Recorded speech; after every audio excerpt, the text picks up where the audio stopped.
So this is going to be part 2 of the Polyformer assembly video. And during the last part 1 video, we have the two arms assembled, the lower part of the arm, and the along with the carriage and all of the stainless tubing being fastened onto this block. And now we want to be putting together the motorized hub, and we want to do it separately.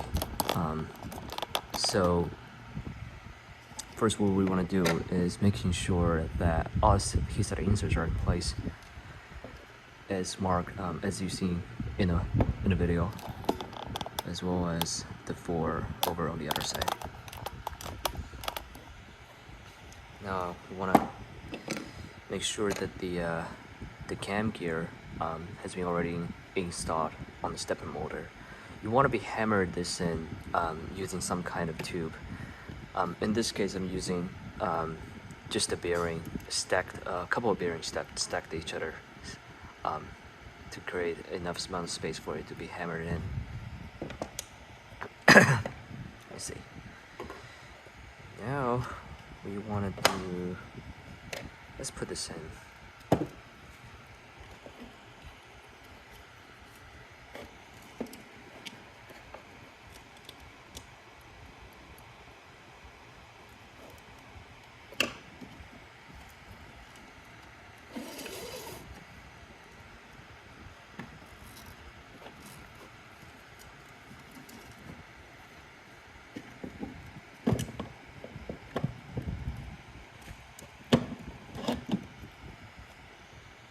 Now we want to put on this bracket that makes sure the stepper motor sits right inside the hub before we put the cycloidal drive gear. Remember, it's 6mm length for these 4.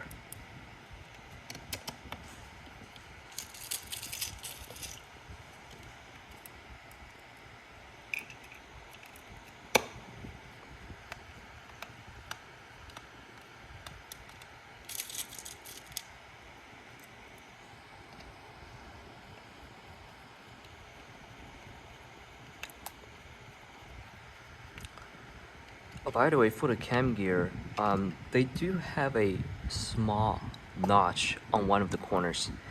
So the small notch is actually located near the thinner part of the cam gear, and you want to match that notch with the notch on the stepper motor. The stepper motor usually have a D-cut on the shaft, and that's what you want to line up the cam gear with.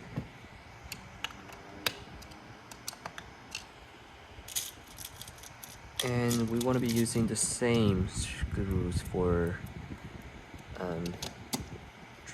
fastening into the stepper motors as well, the 6mm ones.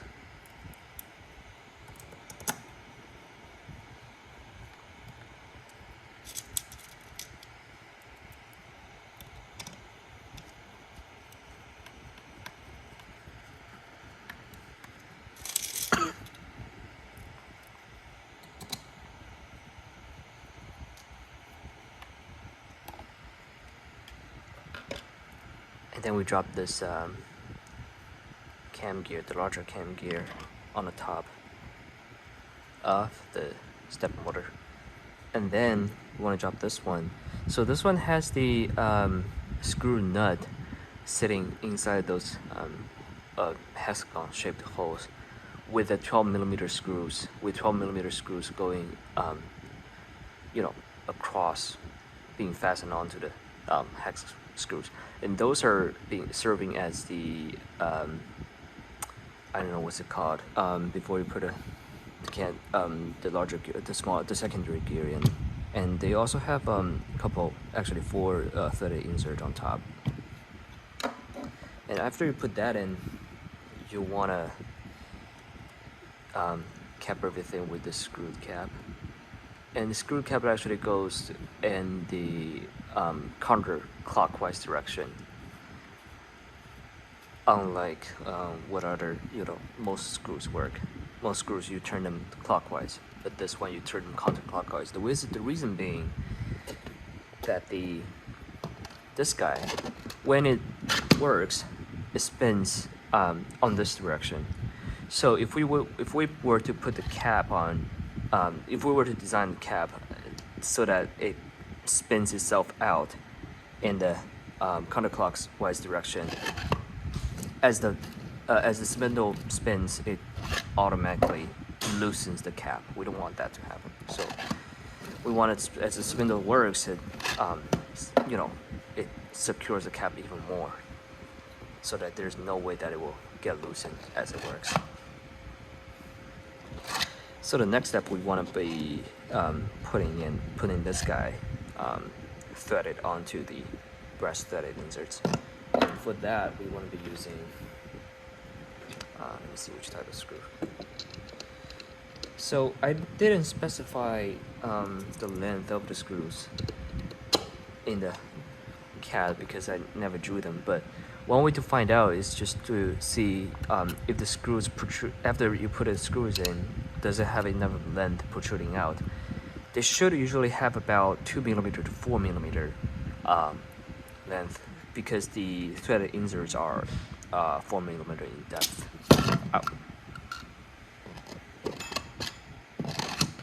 So in this case, I'm using, I think, 14 or 16mm screw for these four. Let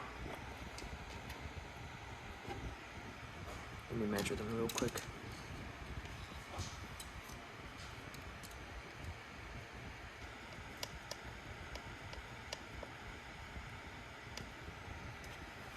Okay. So now that we have finished the hub motor assembly, we want to be putting the hub motor assembly on the machine like this, and using this bracket to secure it.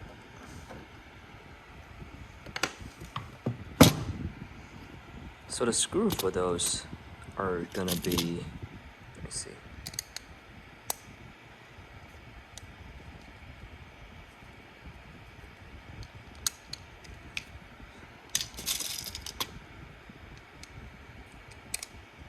So the screw you're looking at, we're gonna be using mandatory 10mm for those 8 screws.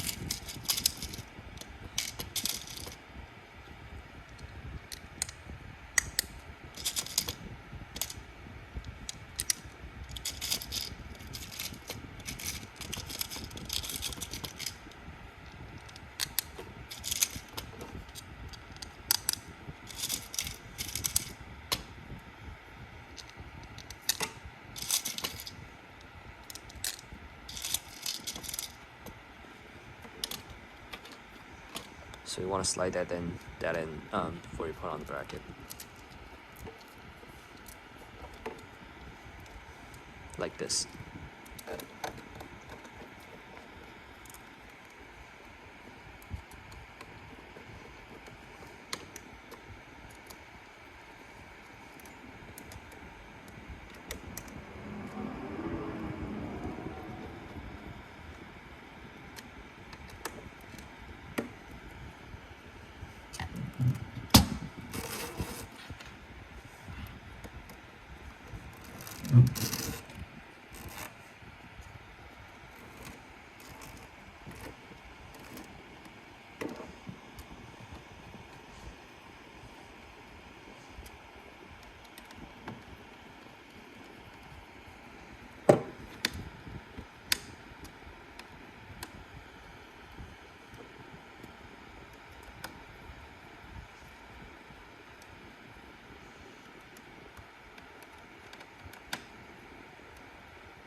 Yeah, also that's pretty strong according to my standard.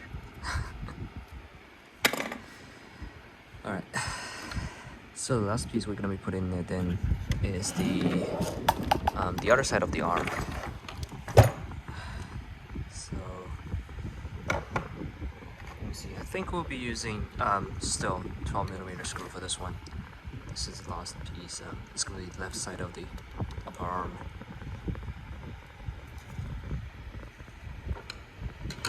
And sometimes the M3 holes come out to be a little bit smaller. These should be clearance holes, but they come out a little bit smaller on the 3D printer.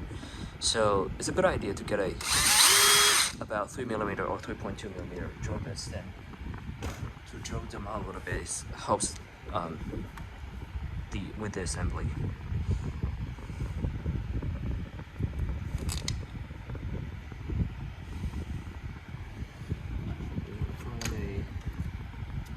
So the way you want to do this is using M3 nuts that goes into the hex holes. We want to be putting that in first. And we want to make sure that it doesn't go all the way to the end. It doesn't get fastened. We want to loosen it a little bit so that it has a little bit more travel. And we want to be putting this piece on the threaded inserts over here.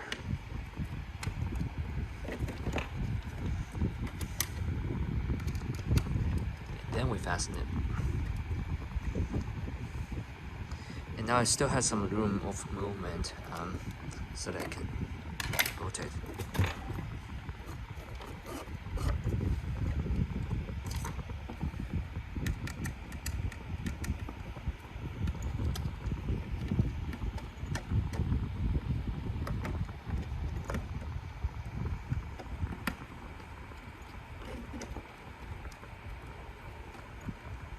All right.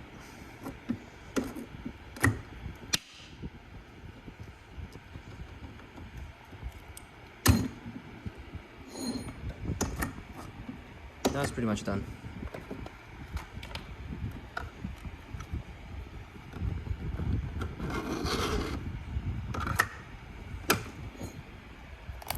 Here we go. So in the part 3 video, I'll be introducing putting on the carriages for that sits on the stainless steel rail, as well as the electronics compartment. This was the original version of the electronics compartment design. In the CAD, I have updated with a new design for this, which comes out to be taking much lesser space and much lighter, saves a lot more material in the new design with the electronics holder. So I'll be replacing that, and also in the part 3 I'll be also putting on the panels and showing you guys how to put the panels together. They can come out in different pieces. So yeah, that's it.